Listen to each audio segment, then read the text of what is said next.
Shabbat Shalom, you may be seated.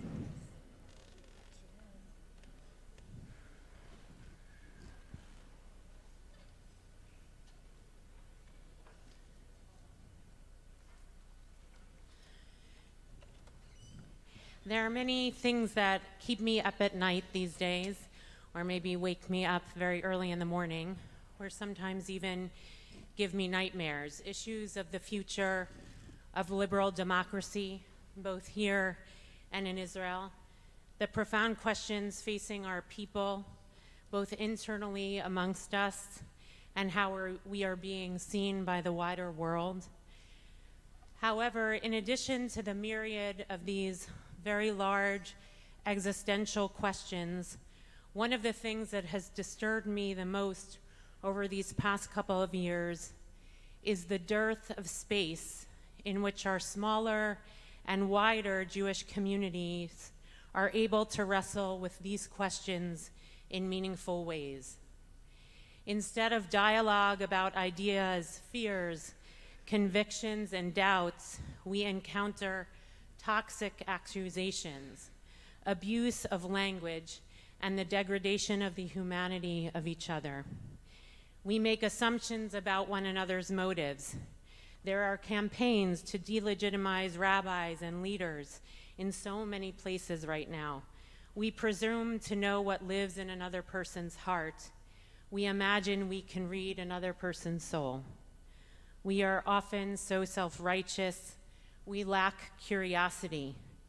We often believe we know everything about the other, and therefore we don't have to ask any questions or be in conversation. Of course, this is being modeled by the leaders of foreign nations and including our own nation. Alongside this posturing is a deep feeling that we are stuck. Everyone has gone to his or her corner and is playing their assigned role. There is less curiosity, less moral imagination, and less capacity to articulate an inspiring vision for our people and for the state of Israel. I am worried. Not only because the world makes us feel so unsettled. I am worried because instead of digging deeply into what we are facing, it sometimes feels as though the Jewish people are trapped in a middle school fight playing out on social media, vicious, demeaning, and unbecoming. In the rapid news cycle we read, it's much easier to react to an op-ed by Nicholas Kristof in the New York Times, or the letter college students wrote to Chancellor Schwartz asking that they disinvite President Herzog as commencement speaker, or a sermon given by a rabbi, or the latest letter that should or not be signed, than to think about the bigger questions. What has October 7th and its unfathomable crimes done to the soul of the Jewish people? How are we, and dealing with the fact that we are in some ways the victims of a relentless and undying hatred that is increasingly manifesting itself in violence, while also being accountable for our own moral failures as a people and as a Jewish state when it comes to the Palestinians? How can we build faith and relationships with the next generation of Jews who don't mirror the beliefs of the organized Jewish community of the past? What will it mean for our future? We can debate the purpose of the Israel Parade and our participation in it or not, the boycott vote in the Park Slope Food Co-op, and the merits or demerits of our mayor. And many of these issues are deserving of those debates. We can have it out over Facebook or TikTok or Instagram. But what are we not willing to really talk about and deeply dive into? Too often we seem unable to sustain the kind of conversation these questions demand. It feels better to have a win and diminish somebody else in their position, to say they are not loyal to the Jewish people, than tackle the bigger questions and grow and live with a little bit of doubt. Dr. Aryeh Kruglansky, a Holocaust survivor, psychologist, and professor of the University of Maryland, studies human motivation, radicalization, and the psychology of extremism. He has devoted much of his career to understanding what he calls the need for cognitive closure. When confronted with uncertainty, human beings often seek definite answers and clear categories. We seize upon certainty. We become more dogmatic, more judgmental. We freeze our thinking in order to eliminate ambiguity, doubt, and complexity. Some people are temperamentally more inclined toward this need than others, but it is also deeply situational, and I think we are deeply in that situation. Perhaps, given all that we are navigating in this October 7th world, with rising authoritarianism, anti-Semitism, and extremism from both the right and the left, our greatest temptation is the need for cognitive closure. We long for easy answers to an enormously complex world because certainty feels safer. Perhaps we are not so different from the Israelites in the wilderness, complaining, deflecting, rigid, uncompromising, exhausted and despairing, unable to glimpse a vision of the promised land. The journey is too long, the challenge is relentless, and the future unclear. And it is precisely here that our Parashat, Beha'alotekha, offers an extraordinary teaching. Just a few moments ago, Izzy chanted the words that we recite each and every time the ark is opened. Vayehi bin Aaron vayomer Moshe, Kuma Adonai v'yafutzu oivecha v'yanusu misanecha mipanecha. When the ark was set out, Moshe would say, "Advance, O Eternal One. May your enemies be scattered, and may your foes flee before you." And when the Torah is returned to the ark after this Torah service at the end, it is traditional to recite the verse that follows that verse. Uvenucho yomar shuva Adonai revavot alfei Yisrael. And when it halted, he would say, "Return, O Eternal One, you who are Israel's myriad of thousands." These two verses, a mere 85 letters in total, serve as the bookends to our ritual parading of the Torah around the Kahal, recalling the Israelites journeying through the wilderness, guided by the Ark of the Covenant, and when it comes to rest. But in the Torah itself, these two verses are set apart in a striking way. They are bracketed by two inverted nuns. Has anyone see that? It's demarcated in the Chumash, not as clearly as in the Torah, but they're covered by these two inverted nuns. The rabbis ask, what is the meaning of this unusual demarcation? And an intricate discussion is gone through in Masechet Shabbat in the Talmud, page 115b through 16a, and 116a. And three responses are offered. The first answer is given by the sages. They say, She'ein zeh mikoma, that this is not in its place. The Holy One placed signs before and after the section to indicate that it doesn't belong there, meaning it's cordoned off to say it doesn't go here, it must go somewhere else. However, Rabbi Yehuna Hanasi disagrees, and he says, it is not for that reason that the signs were inserted. Rather, the signs, meaning the inverted nunim, are there because this portion is considered a book in and of itself. Two verses are considered a book in and of itself. Rabban Shimon ben Gamliel offers a third possibility, that one day this passage will be moved to its proper place, so he agrees with the first opinion of the sages. But he says, but it is here in our parasha now to separate between two failures of the Israelites in the wilderness. First, they're turning away from God when they moved away from the mountain. It's based on a verse right before these two pasukim. And the second about their bitter complaining. Three interpretations which at first glance seem unrelated. Yet Mark Alain Waknin, in his book, The Burnt Book, reads them as variations on a single profound idea. Torah resists closure. The first interpretation teaches that this text is not in its place. Like the journey of the ark, the verses between the two nuns are unable to settle. They don't have a final resting place, meaning the Torah is never static. It resists permanence. Waknin writes, the ark must travel because the law, the Torah, is in becoming. Meaning is never where it is a given. Meaning is not something possessed once and for all. Torah remains alive because it remains in motion. The second interpretation deepens this idea. If these two verses constitute a book unto themselves, then the Torah does not contain 5 books, but 7 books. Who knew?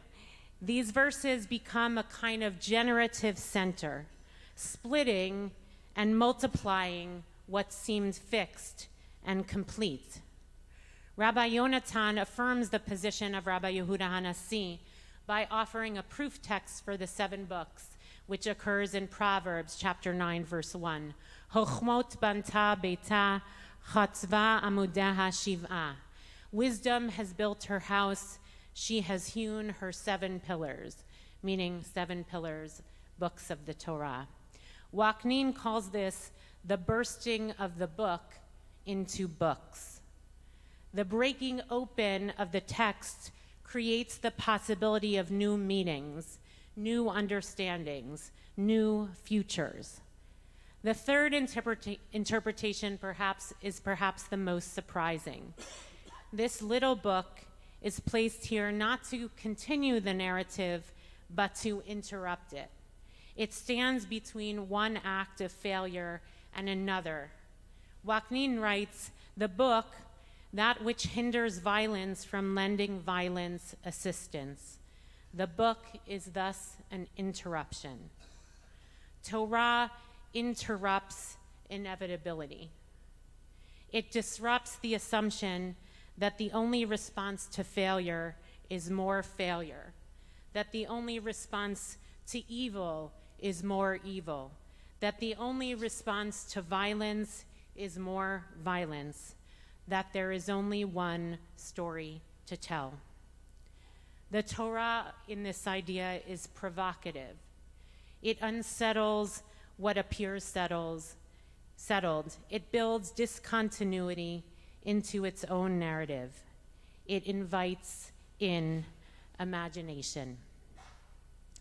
Now you may remember that I said earlier that these 2 verses contain 85 letters. And according to the rabbis, that number is not incidental. This whole Talmudic discussion that occurs in Shabbat in the Talmud begins with the question, what is the smallest fragment of a Torah scroll that must be rescued from a fire? The answer, 85 letters. And the proof text is our passage, Vayehi binso Aaron vayomer Moshe. Those 85 letters that occur in this little book held by those upside-down nuns. 85 letters are enough to preserve Torah because they preserve everything the Torah represents. The journey of Torah, the capacity to generate meaning, to open possibilities, to interrupt certainty. And all Hebrew letters, of course, have a numeric value. What is the numeric value of 85? Pei. The 2 letters Pei, Hey. Pei stands for 80 and Hey stands for 5. which means the word mouth. Pe means mouth. The minimum requirement for saving a fragment of the Torah from a fire is the point at which the written word becomes speech. The written word becomes oral through the mouth, through the peh. The point at which text becomes conversation. The point at which Torah is not merely preserved, but actually needs to be interpreted, spoken. As the people of the book, we are bound to this book that refuses to remain on the page and fixed. Torah is not a monument to certainty. It is a practice of opening, birthing, provoking, and interrupting. It unsettles settled meanings. It breaks open narratives that have become too rigid. In moments of profound uncertainty, our instinct may be to seek cognitive closure, to retreat into certainty, to divide the world into righteous and the wicked, to make every disagreement a zero-sum contest. Yet Torah, our Torah, points in the opposite direction. Its transcendence lies precisely in its wandering, in its demand of us. The rabbis understood this long before modern psychology gave it a name. There is a powerful story in the Talmud in Baba Metzia about Rabbi Yochanan and Reish Lakish. They were not only study partners, but they were brothers-in-law and intellectual companions. After a terrible dispute, Reish Lakish dies, and Rabbi Yochanan is inconsolable. The sages worried about him and asked, who can sit with Rabbi Yochanan and ease his grief? And so they choose Rabbi Elazar ben Padat, a brilliant Torah scholar. Rabbi Elazar comes and begins studying with Rabbi Yochanan. And each time Rabbi Yochanan offers an insight, Rabbi Elazar responded, there's a teaching that supports your view. But instead of finding comfort, Rabbi Yochanan becomes distressed. He said, you are not like the son of Lakish. When I studied with Reish Lakish, he challenged me. For every idea I proposed, he raised many objections, and together we worked through them. Through that struggle, the law became clearer and deeper. You simply bring proof that I am right. Whoops. There we go. I already know my argument has support. I don't need you to tell me. What I miss is the challenge that sharpened it. Rabbi Yochanan tore his clothes and cried out, where are you, son of Lakish? Where are you, son of Lakish? And his grief overwhelmed him. The sages saw that his mind could not recover, and they prayed for mercy, and soon after, Rabbi Yochanan died. Rabbi Yochanan did not miss agreement. He missed the challenge. He missed the person who pushed against his assumptions, who forced him to think harder, and helped truth emerge through the friction of disagreement. And the truth wasn't a neat synthesis or unity. The French philosopher Emmanuel Levinas writes, truth thinking is not a silent dialogue of the soul with itself, but a discussion between thinkers. What made Reish Lakish indispensable was not that he stood on Rabbi Yochanan's side, it was that he stood across from him. At a moment when the Jewish community is increasingly tempted by certainty and polarization, perhaps what we need most are not more people who can prove to us that we are right. Perhaps what we need are more Reish Lakishes, people who can challenge us without dehumanizing us, who disagree with us without abandoning us, and who help us expand rather than narrow our understanding. We need to do that for each other in our own community and outside of it. I don't want to live in the chevruta of Rabbi Yochanan and Rabbi Elazar, a place that affirms only my ideas and beliefs, not at BJ and not in the wider Jewish community here or in Israel. This is not what I believe the Torah of wandering demands of us. Part of why I love this story of Rabbi Yochanan and Reish Lakish is that they don't have to give up on their convictions. I promise you they did not. They don't expect to become unified. It's an illusion that we as a people are going to become unified, or that in order for you to be you and me to be me, that we have to give up on our convictions. That is not the best chavruta. They are for each other there to destabilize one another, to hold some humility, to make themselves accountable for their own opinions, and to be a mirror to each other's souls. I want to live a Torah that unsettles us, to be in a community that lives a Torah that unsettles us, that makes us journey. I want to lift up a Jewish life that interrupts complicity and laziness and a lack of moral imagination. And I want us to thrive as a Jewish people with this gorgeous tradition that makes us wake up at any given moment and demand that we respond to big questions and not live in small arguments.